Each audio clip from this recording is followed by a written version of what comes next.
Hello everyone, today I want to show you on how to analyze data from North Carolina Mating Design 2 because I noted a number of individuals having issues when they want to compute their general combining abilities, specific combining abilities, and also eligibility. So I want to simplify this by using linear models in R.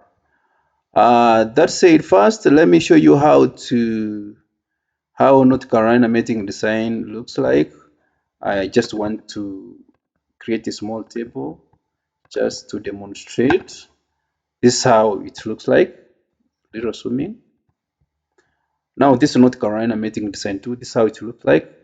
On one side we have males. Another side we have females. You can also decide to have either males here and female here, whichever the way you arrange them. But basically this is how it is. One key feature is that it's not a must to have equal number of female and males. You can have variable number of females and variable number of males. However, the females are not the same as the males here. They are different. That's how it is. Unlike the allele where you have the equal number of males and they are the same number of females. But in North Carolina Design 2, these males are different from these females. And the number of these males is not a must for them to be equal to the number of females. Let's go back and do the analysis. We're going to use a package called Agricola. Here it is. We load it into the library. Then pull a data called DC. In DC, get a data set called Carolina from DC. And this will have our data on North Carolina Mating Design 2. You can view it. Just type view Carolina 2 as you have written here. Then you'll be able to view it here. We have all these factors, including our traits here. We are going to analyze the yield trait, but you can also analyze any trait of you wish. But in this tutorial, we are going to use yield. Then the next thing we do, we have to look at the structure of the data. Some of these variables can be factors, others integers, other numericals. So you can see yield is numerical, and as I wanted, it's numerical. But these others, locations, these explanatory variables, set, replication, female and male, they should be factors. So there are first 5 columns. This is what this code here is doing. The first 5 columns on this, I'm going to convert them as a factor. We run that, and then you can view again to confirm that the first 5 columns are factors, and you note that they have become factors. Next, we go and run the linear model, which does the analysis. We use LME4 package to do this. You run that, and again, after running that, we use LMER function from LME4, which allows us to fit. This is what we call a mixed linear model, which has fixed and random effects.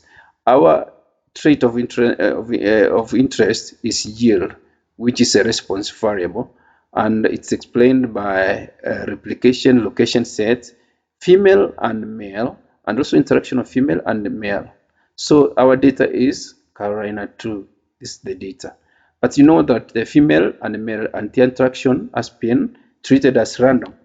And I would like to know in the comment why you think we are treating the female and male as and also their interaction as random effect. This will help me make another tutorial if need be. After running this model, we call it model 1. So we run that, and the next thing we do is to extract the random effects of female, male, and their interaction. So we use RANEF function of LME4. This RANEF stands for random effects. We extract random effects from the model, this model 1 that we run, and then call it run effects, or you can call it any name of your choice. So we run that, and the next thing we do is to extract the GCA and the SCA components and the ACA effects. So the general combining males, we collect it from the males random effects. We do that, then we get the GCA males. Here they are. You can view it. You have your GCA males here. Go and use them. Next, we extract for the females, we do the same thing. You run, you get the GCA females, and you get them. They are here. Go and use them the way you wish. Lastly, we need to extract the specific combining ability. That's we get from random effect, and there the interaction of male and female. Once we run this, you will get them. They are here, and you can observe it. That's a specific combining ability of this combination of parents, and they are here. You get it. So you can also, if you wish, these two lines here are used to. They are just used to combining all that results and put them in one list. We create a list of GCA males is equals to this GCA males, GCA female is equals to this GCA females. You just give them names. SCA is just SCA effect, and learn it will be a list of all those, and you call it effect, and then use capture.output to extract this, to send this effect into your computer, and you give it a name. Whatever name you give it, .txt, and you run that, and you will have your file and use it. The last portion of this tutorial is just to show you how to compute health ability. The first thing we do in this is just to extract variance components, and we extract this variance component from the model that we had. We use this function varchar to extract the variance components from this model. However, we need to convert it to data frame so that whatever we get, it has columns and rows, so that we can extract any column we wish. So that's the importance of making them as a data frame. So we run that, and now we need variance component for GCA male, variance component for GCA female, variance component for SCA, and also variance component for residual, which is error. So what we do, we extract them from this variance component object we made here. In this variance component object, there's a column called VCO, this variance covariance. From this variance covariance, it gives us the variance component of different groups: male, female, female interact with male, that's SCA, and residual. So you specify here what are you extracting? Is male, female. For instance, here is male. We do the same thing for female, the same thing for the interaction, which is SCA, and the same thing for residual. We have the variance components. The next thing is to prepare this data for heritability estimates. You know, for narrow sense heritability, we need the additive genetic effects. And the additive genetic effect is just the variance component for female plus the variance component for male. When you add this, you get the additive genetic effect, which I have called sigma A2. But we multiply this male GCA variance and variance of female GCA, we multiply them by 4. Why do we multiply by 4? Let me know in the comments so that I see in the next tutorial if I'm going to explain the reason why we multiply this by 4. That's my second question.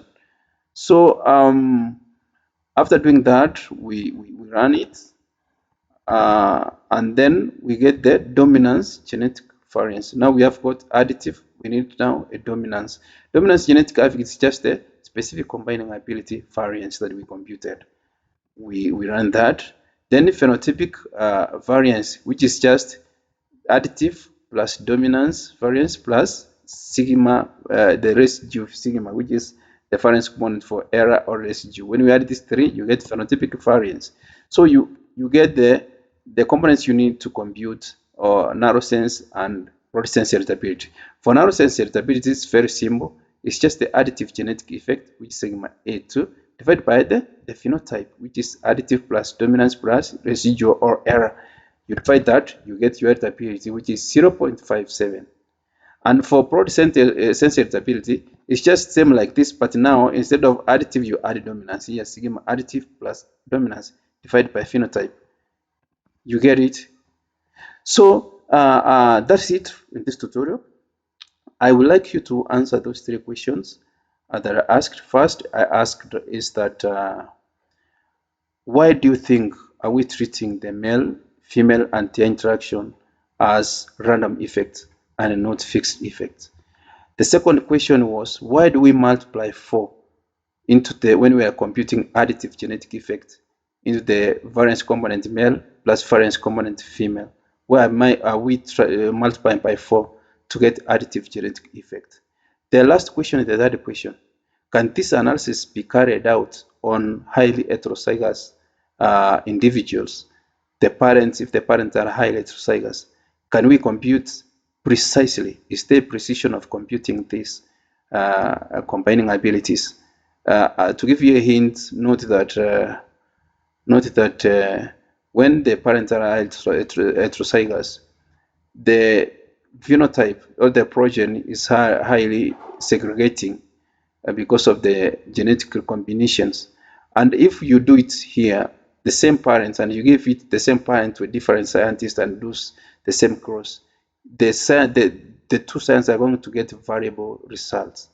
Therefore, is there a way, or are we able to compute GCA, SCA for these parents that are highly heterozygous? I hope this tutorial was helpful to you, and thank you very much for having time. Kindly subscribe and share.